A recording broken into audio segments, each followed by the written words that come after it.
Olá, esse é o PBL, bem-vindo ao Metaverso, da disciplina de Computação Gráfica, e esse é o trabalho do Grupo 5, que é composto por Caio Carvalho, Cláudio Filho, Danilo Peleteiro, por mim, Christian Lessa, por Matheus Guimarães e Matheus Lima. Aqui está a agenda do que vamos abordar aqui na apresentação, e primeiramente falaremos do nosso projeto proposto, logo em seguida daremos uma demonstração da aplicação e depois apresentaremos o código para vocês. O PBL tinha como problema apresentar uma solução lúdica para crianças do ensino médio, utilizando realidade aumentada ou realidade virtual. Nosso grupo propôs fazer uma aplicação com realidade aumentada, utilizando marcas que tinha como objetivo as crianças organizar o sistema solar em relação ao Sol, e a nossa aplicação validaria essa organização, apontando se estava correta ou errada. O meu nome é Cláudio, eu fiquei encarregado de tarefas mais gerais, né, como por exemplo pesquisar sobre soluções de como implementar o projeto, como por exemplo os marcadores, né?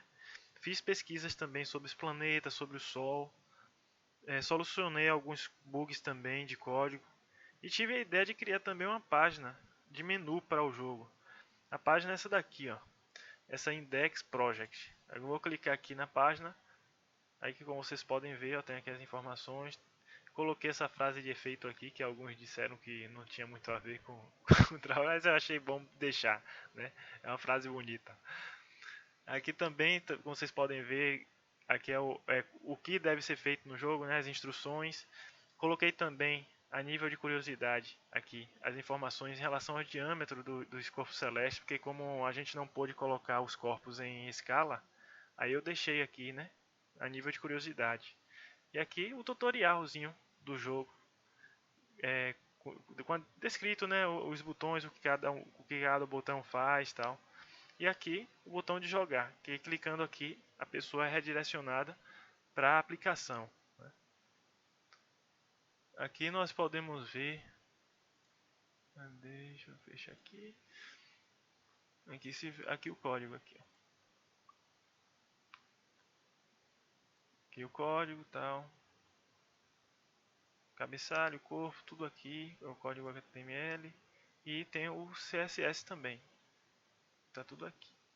Então minha participação foi mais assim, foi de maneira geral.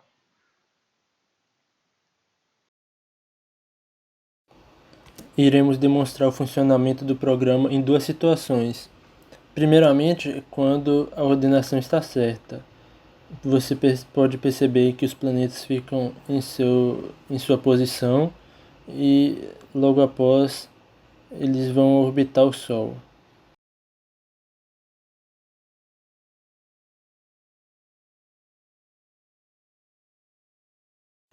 Agora, quando a ordenação não está correta, os planetas vão um a um encolhendo até que só sobra o Sol, que começará a ficar escuro.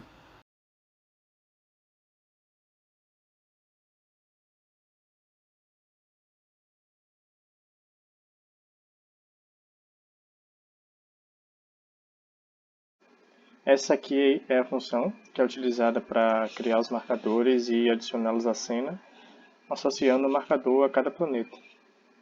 Para o uso dos marcadores e do AR foi utilizada a mesma biblioteca, que foi disponibilizada como referência na descrição do trabalho. Em relação à iluminação, nós colocamos uma luz ambiente na cena como base para que os planetas não fiquem totalmente escuros. E além dela, eu também adicionei a point light na localização do Sol como representação de sua luz, porque é um tipo de luz que se expande em todas as direções e aí ela pode iluminar todos os objetos, né, que estão posicionados ao redor do Sol e também de forma a iluminá-los parcialmente, simulando assim uma transição de iluminação a partir da rotação. Nesse ponto, foi implementado o algoritmo referente ao cálculo das distâncias entre os marcadores, sendo então o ponto central da validação da atividade, né? Onde utilizamos como base a função distance2, que calcula a distância entre dois vector tree, e daí, partindo dela, conseguimos comparar aqui se a ordenação foi feita de forma correta, né, na ordenação dos planetas. Nesse ponto aqui mais abaixo, foi implementada a translação, né, dos planetas ao redor do Sol, isso somente na animação de Vitória, e aí foi utilizada a função seno e cosseno para aplicar a variação em um determinado intervalo, gerando, né, esse movimento cíclico. Bom, para fazer o nome dos planetas, a gente usou esse font loader, que ele lê uma fonte a partir de um arquivo JSON, e então a gente utilizou o text geometry para fazer a geometria dessa fonte, e utilizamos o fog material para fazer a malha, né, da fonte, tal, do texto, e adicionamos ele aqui juntamente com a esfera do planeta e centralizamos essa geometria do nome e posicionamos ele em relação à altura do planeta conforme o raio que a gente tinha armazenado previamente. E depois adicionamos ele ao marker, né, junto do planeta. Isso tudo ocorre quando a gente cria os planetas e vai adicionando o título em cada planeta na hora da criação. Uma coisa que a gente implementou também foi o GUI, que na nossa aplicação ele serve basicamente para alterar os parâmetros do timer.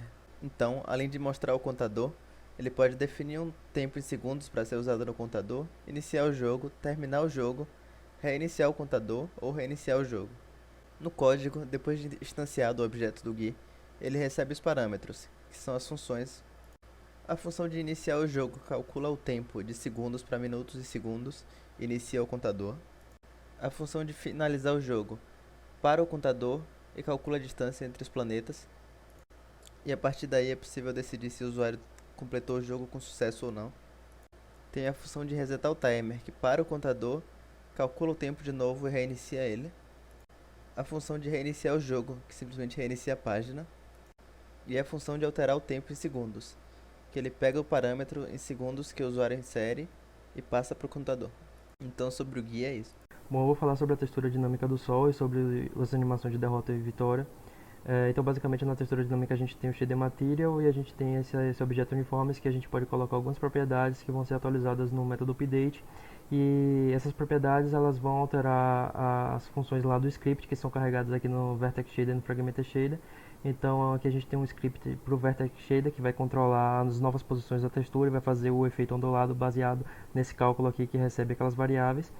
E aqui no Fragmented Shader a gente vai calcular a coloração nova para a textura, então para qualquer animação aqui vai variar os tons de azul para menos ou para mais, e vai ter vermelho e verde aqui em 1, então isso vai dar um efeito amarelado mais forte e mais fraco.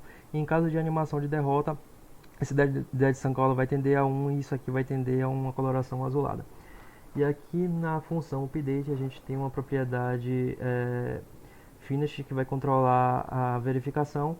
Então, quando finalizar, vai sumir o nome dos planetas, vai subir o Sol para uma posição 3 e cada planeta vai sumindo do seu marker. Em caso de vitória, ele vai aparecendo no marker do Sol. Em caso de derrota, não aparece.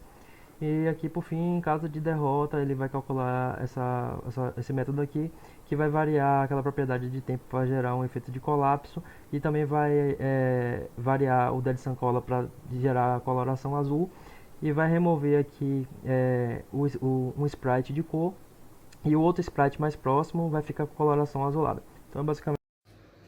Devido ao escopo do projeto, nem todos os membros precisaram ficar integralmente na parte do código. Por exemplo, eu fiquei na parte de testes, principalmente para verificar se os marcadores funcionam tanto no computador quanto no celular. Além disso, eu fiz o teste para saber se um planeta atrapalharia na iluminação do outro, porque faria sombra, mas no caso não faz. Além disso, eu organizei a ideia sobre a ordenação ser baseada na distância entre o Sol, uma vez que dessa forma a gente não precisaria fazer verificações demais, uma vez que independente do jeito que os marcadores estejam ordenados, ou sejam alinhados horizontalmente ou verticalmente, ou de qualquer outra forma, o resultado vai dar no mesmo. E por fim, eu também fui responsável pela edição do vídeo.